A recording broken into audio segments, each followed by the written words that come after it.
비트코인 차트를 먼저 같이 보시도록 하겠습니다. 200주 이동평균선 계속 우리가 지금 지켜보고 있는 것인데요. 현재 200주 이동평균선 아래로 내려온 모습입니다.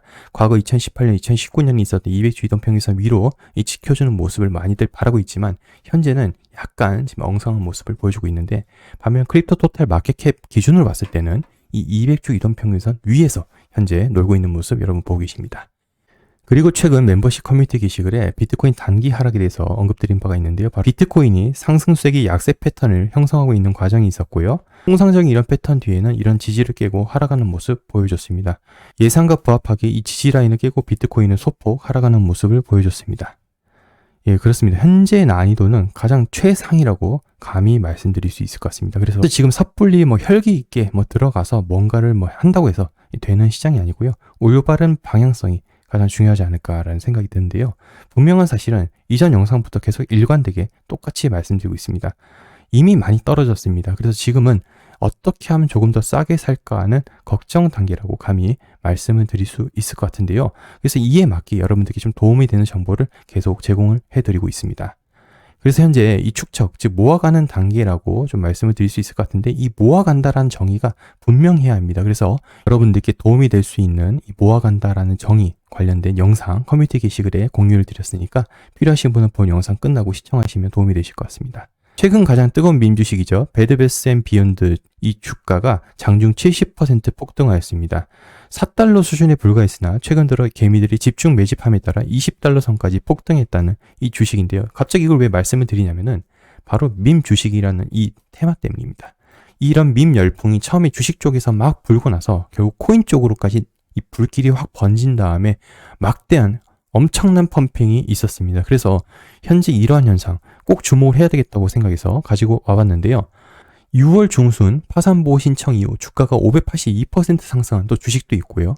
지금 이런 밈 열풍이 주식 쪽에서는 계속 불고 있습니다. 이상하죠. 분명히 연준에서 금리 인상한다고 했고 양적 긴축한다고 했고 돈이 쪼그라들고 있는데 갑자기 밈 열풍이 불면서 펌핑을 하고 있다. 이상하죠. 그래서 시장은 정말 예측하기가 어려운 것 같습니다.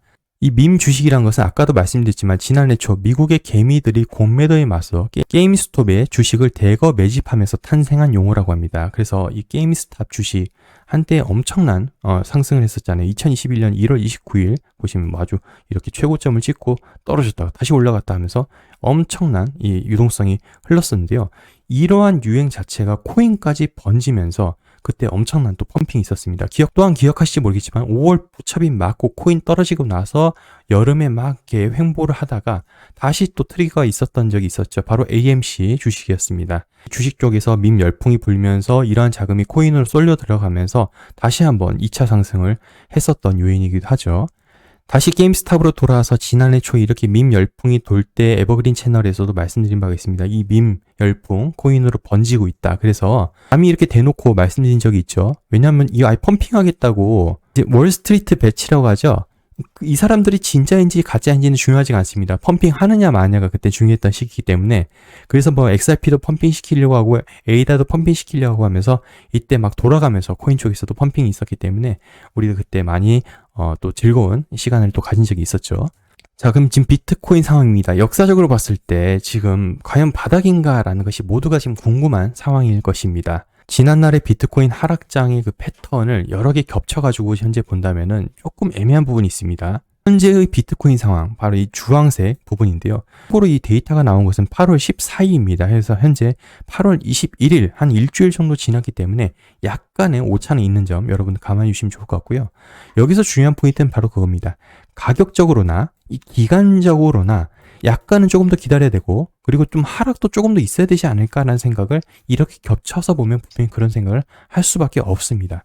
그래서 그렇다면 이 기간, 조금의 남은 기간, 그래서 이 약간의 기간 동안에 혹시나 추가적인 리스크가 발생을 해서 이렇게 과거의 패턴처럼 하락률이 어느 정도 맞춰지는 것이 아닌가라는 그런 상상을 하게끔 됩니다. 그래서 어떤 것이 있을까라고 좀 우리가 좀 생각을 해본다면은 좀 대비를 할 수 있지 않을까, 마음의 준비라도요. 그래서 좀 가지고 와봤는데요. 이걸 말씀드리기 전에 제가 분명하게 여러분들에게 좀 말씀드릴 것이 있습니다. 비관은 없습니다. 비관론 이런 말은 일체 없습니다. 조심만 있을 뿐입니다. 긍정과 조심 경계만 있고요. 가끔씩 이런 하락 리스크에 대해서 이 비관론이라고 잘못된 단어를 남발하시는 분들도 계십니다. 근데 만약에 코인 투자를 비관적으로 본다면요, 아예 투자 자체를 하지 말고 이 세계를 빠져나가야 됩니다. 그래서 비관은 없다라고 분명히 이렇게 정의를 먼저 말씀드리고 좀 추가적인 리스크에 대해서 말씀드리도록 하겠습니다.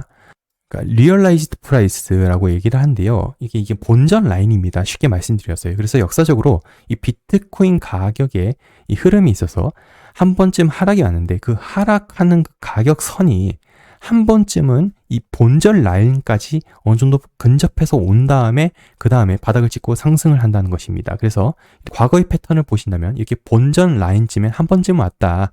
그래서 비트코인 같은 경우도 역사적인 패턴을 고려할 때 현재 한 번쯤은 본전 라인을 찍고 올라가야 되지 않을까라는 이런 의견도 있습니다. 이건 0에서 100개의 비트코인을 보유한 직업을 기준으로 말씀을 좀 드리는 것이고요. 또한 지금 다들 아시겠지만은 이 마운트 곡스 하도 이 사골이라 가지고 이제 좀 내성이 이제 다들 생기셨을 거라 생각하는데요.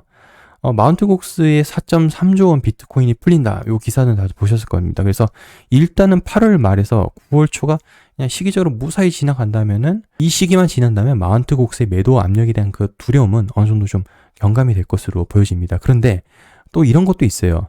만약에 9월 뭐 한참 지나서 뭐 10월쯤에 하락이 왔는데 그때 또 마운트 곡스를 갖다 붙일 수도 있어요. 왜냐하면 홀딩하고 있다가 도저히 못 참아서 매도했다 이런 식으로 또 스토리를 엮을 수 있기 때문에 이거를 가지고 언제 어느 포인트에 뭐 얼마만큼 매도될 것이다 라고 계산하는 것은 전혀 의미가 없다고 생각합니다. 또한 이제 셀시우스 이미 뭐 파산 신청한 셀시우스가 있는데요. 이 셀시우스의 잔고가 바닥나는 것이 바로 이제 10월이라고 합니다. 그런데 중요한 포인트는 뭐냐면 이들이 비트코인을 채굴 했던 겁니다. 그래서 이 셀시우스 같은 경우는 7월에 870만 달러 상당의 비트코인을 채굴 했었고 미국 판사로부터 채굴한 비트코인 판매 승인을 얻었다고 밝혔습니다. 그래서 이 셀시우스에서도 비트코인 매도 물량이 어느 정도 나올 가능성이 있다. 그리고 10월에 이 현금이 고갈된다고 하니까 이때쯤에 또 어떤 이벤트가 펼쳐질지 우리가 좀 주목을 해야 될 것 같습니다. 자, 그리고 또 하나. 지금 모두가 기대하고 있었던 이더리움. 자, 그리고 또 하나. 얼마 전 비탈릭 부테린도 왔다 갔습니다. 저 또한 그 현장에 뜨거운 열기를 보고 왔는데요. 지난주까지만 하더라도 뭐 이더리움 뭐 어쩌고저쩌고 이렇게 분위기가 나왔는데 지금 이 분위기가 썩 그렇지가 않습니다. 그래서 9월 15일까지 머지 업데이트를 좀 한다고는 하는데 분위기가 왜 이렇게 지금 안 나는지 좀 이상하죠. 이더리움 W에 대한 이야기도 많이 나오고 있습니다. 그래서 뭐 거래소들도 지원한다 뭐 이런 얘기도 많이 나오고 있는데 지금 현재 IOU 즉 나오지도 않았는데 미리 나왔다고 생각하고 거래하고 있습니다. 근데 그것에 대한 거래량과 이 가격이 모두 낮아서 이 투자자들이 관심이 떠났다라는 이 기사도 나오고 있고요. 그리고 또한 세계 최대 이더리움 채굴풀인 이더마인이 이더리움 W 채굴풀을 제공을 안 하기로 했습니다. 그래서 세계 최대 채굴풀에서 이렇게 동참을 하지 않는다고 하니까 다소 좀 김이 빠지는 그런 모습 보이고 있습니다. 사실 지금 원하는 그림은 바로 이거죠. 이더리움 W도 나오고 뭐 이더리움 POS도 나오고 해가지고 막 둘이 막 한판 붙어가면서 가격이 둘 다 막 빵빵빵 올라가주는 모습 지금 기대를 하고 있는데 다소 좀 힘이 빠지면서 이게 좀 조용한 분위기로 가지 않나라고 지금 보고 있는데 9월 들어선 분위기가 다시 뜨거워졌으면 하는 그런 바람이 있습니다. 자, 그래서 이더리움 W 같은 경우는 지원을 안 하는데 다만 이런 코인들은 지원을 하니까 원하면 이쪽으로 채굴하십시오라고 얘기를 하고 있죠. 뭐 이더리움 클래식이나 레이븐이나 뭐 기타 코인이나 해가지고 뭐 수수료 이벤트까지 해가면서 그들은 지금 이쪽으로 채굴자들을 모는 것으로 보여집니다. 자, 근데 이제 여기서 포인트가 뭐냐면 코인 투자 같은 경우는 빨리빨리 돼야 돼요. 그 다음 호재 해가지고 빨리빨리 이게 붙어가지고 나와줘야 되는데 현재 이제 9월 15일에 딱 기점을 해가지고 POS 업데이트가 지금 모두가 기대하고 있는 상황인데 그 이유를 지금 본다면 어떨까요? 자, 머지, 서지, 뭐 벌지 여러 가지가 지금 있습니다. 그런데 그 다음 단계 가려면 바로 그 다음 달에 또 이게 이루어질까요? 그렇지가 않다는 거죠. 그러니까 그 다음에 가려면 또 몇 개월 또는 몇 년을 기다려야 될지도 모르는 상황이 펼쳐집니다. 자, 투자자들, 특히 코인 투자자들 참을성이 그렇게 있진 않죠. 오래 기다려주지 않습니다. 오래 인내하지를 않습니다. 그래서 이러한 어떤 그 공백 기간, 어떠한 이벤트가 발생한 기점으로 그 다음 이벤트까지 이 공백 기간 동안 추가적인 요소로 사람들에게 흥분감을 제공하지 않는다면은 이게 또 가격 상승이 있어서 김이 빠지는 그런 경우일 수도 있기 때문에 이 부분도 좀 고려를 해야 될 것 같습니다. 또한 이더리움 스테이킹 집중도를 지금 보시면 소수에게 지금 집중되어 있는 상황이 있습니다. 그래서 이게 지금 중앙화 논란도 좀 있고 POS가 되고 나서 또 어떠한 평가가 일어날지도 봐야 할 포인트인 것 같습니다. 그리고 전체적인 경제 상황도 지금 놓칠 수가 없죠. 자, 왜 그러냐면 현재 경기 침체 전망은 높아졌습니다. 그런데 이 경기 비관론은 저점을 찍고 반등하고 있는 상황이죠. 자, 무슨 얘기냐면은 지금 이 경기 침체에 대한 이야기가 나오면서 연준에서 경기 침체를 어느 정도 고려해서 금리 인상폭을 낮출 것이다라는 그런 시장의 기대감과 내년에 또 금리 인상이 종료될 것이라는 그런 기대감을 지금 시장에 다 끌어다가 썼습니다. 그만큼 가격 상승도 보여줬었고요. 그런데 지금 약간은 힘이 좀 붙이는 상황이 있죠. 그래서 이 부분을 좀 말씀드려야 될 것 같은데요. 지금 봐야 될 상황, 어떤 상황이냐면 이번 제가 3주 전에 앞으로 봐야 될 거래 가지고 커뮤니티 게시를 말씀을 드렸었는데 일단은 이번 7월 FOMC 미팅 회의로 다들 보셨을 겁니다. 이거 나오고 나서 가격이 좀 출렁거렸었죠. 그래서 FOMC 의사록에서는 인플레 완화 전까지 지속적 금리 인상이 적절하다 해가지고 시장 가격이 좀 출렁거렸었던 거 있었고, 이제 봐야 될 거 잭슨홀 미팅이죠. 8월 25일부터 27일 이 산골짜기에서 하는 것인데요. 모든 것은 잭슨홀 미팅에 달렸다. 시장은 9월 20일에서 21일에 예정된 FOMC 정례 회의에서 연준이 금리를 얼마나 인상할지 초점을 맞추고 있다. 일단 6월과 7월은 75bp 올렸죠. 근데 9월에도 75bp 올릴 것이라는 관측이 지금 힘을 얻고 있는데 이번에 잭슨홀 미팅에서 어떤 이야기가 나올지를 주목을 해야 될 것 같습니다. 또한 9월에 지금 이벤트가 또 하나 있는데 이 양적 긴축의 규모가 2배 높아집니다. 연준에서 지난 6월 15일부터 보유자산 규모를 줄이고 있는 양적 긴축에 돌입해서 지금 매달 보유 채권 규모를 475억 달러씩 줄이기로 시작했고 9월부터는 950억 달러씩 줄입니다. 그래서 2배가 올라가는데 문제는 미국이 올해 1, 2분기 연속으로 마이너스 성장했잖아요. 통상적으로 2분기 연속 마이너스 성장하면 경기 침체 왔다는 거 이전 영상에서 보여드렸었고, 그래서 이 연준이 이걸 고려해서 양적 긴축을 조기에 종료하거나 아니면 금리 인상폭을 어느 정도 좀 약하게 할지 그에 대한 시장에 대한 기대감도 좀 어느 정도 있는 상황인데, 아무튼 이 잭슨홀 미팅에서 어떤 이야기가 나올지 9월 FOMC 프리뷰가 될 것 같은데 주목을 해야 될 것 같습니다. 러시아 이미 지금 액션을 슬슬 취하고 있죠. 가스관 잠근다고 뭐 안 준다고 하고 추가 가격 인상한다고 이러고 있습니다. 10월이 중요한 이유, 유럽은 10월부터 기온이 급 강화하면서 에너지 소비가 높아지기 때문에 러시아의 에너지 의존도가 높은 유럽 같은 경우는 치명타를 입을 수 있다. 그래서 유럽발 또 위기가 어느 정도 또 10월쯤에 나올 가능성도 있죠. 그래서 암호화폐 시장에도 이 위험이 전달될 가능성 충분히 있다. 자, 이렇게 해서 조심해야 될 부분을 좀 말씀드렸는데 이제 좀 긍정적인 부분을 좀 말씀을 드리면서 마무리 지어보도록 하겠습니다. 현재 바닥 다지는 기간 최소 3분의 1을 지나갔다 저번 영상에서 이거 보여드렸었는데 추가적으로 말씀드리고 싶은 게 이 퓨엘 멀티플 지표입니다. 지금 빨간색 선을 보신다면 지금 연두색 존에 이미 와 있습니다. 그래서 현재의 비트코인 가격은 과거 통상적인 이 패턴을 봤을 때 거의 바닥에 왔었다라고 말씀을 좀 드릴 수가 있겠네요. 그래서 이 부분까지 다 좀 챙겨가셨으면 좋겠고, 또한 어제 이제 커뮤니티 게시글을 올려드렸었는데 바로 이제 해시 리본입니다. 이거 주봉 기준으로 제가 봤을 때 당신 해시 리본 바이 시그널이 떴는데 지금은 바이 시그널이 주봉상으로 사라졌고 일봉에는 떠 있습니다. 자, 지금 보시면은 이거 주봉 기준인데요. 통상적으로 해시 리본 바이 시그널이 뜨면은 비트코인 가격은 상승을 했습니다. 제가 이따 통계 다 보여드릴 겁니다. 그래서 이 해시리본이란 것이 무엇이냐? 바로 해시레이트의 31선과 61선의 교차를 통해서 바이 시그널이 뜨는 것인데요. 31선이 61선을 뚫고 올라갈 때 이 바이 시그널이 뜹니다. 파란색 선이 31선이고 보라색 선이 61선입니다.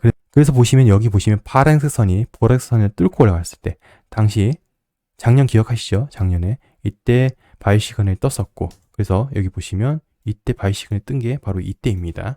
이런 식으로 뚫고 올라갈 때입니다. 그래서 지금 보시면 이 31선이 61선을 뚫고 올라갔습니다. 그래서 바이 시그널이 떴고요. 썸네일의 90% 이상 확률이라고 말씀드리는 것이 바로 이것 때문입니다. 지금 역사적으로 바이 시그널이 뜨고 나서의 비트코인 수익률을 나타낸 것인데요.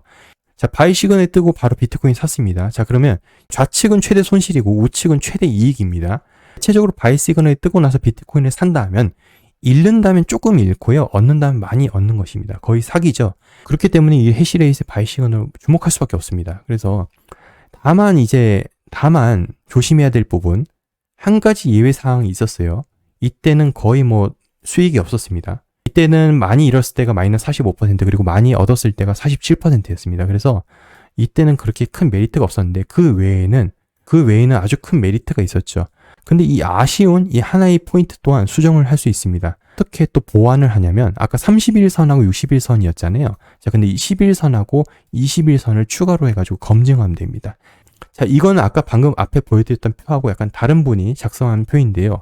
자, 이건 약간 좀 수익률이 좀 다르죠. 기준하고 약간 다른데.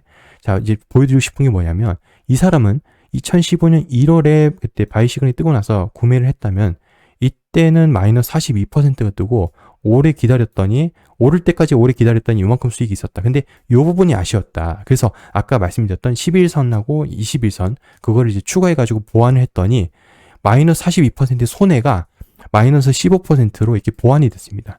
그래서 이 해시레이트 바이 시그널 무시할 수가 없어가지고 가지고 와봤고요. 물론 이 해시레이트 바이 시그널이 뜨고 나서 비트코인이 즉각적으로 바로 상승하는 그런 아주 막 짜릿함은 주지 않았습니다.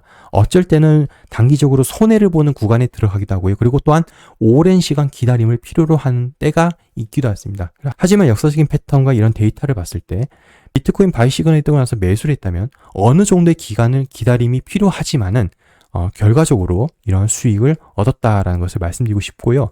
이런 비트코인의 흐름을 통해서 많은 분들이 또 알트코인을 투자하고 계시지 않습니까? 그래서 비트코인 방향성을 통해서 알트코인 투자의 어떤 그 예상을 스스로 또 해보시는 것도 도움이 될 것 같아서 이렇게 좀 가지고 와 봤습니다.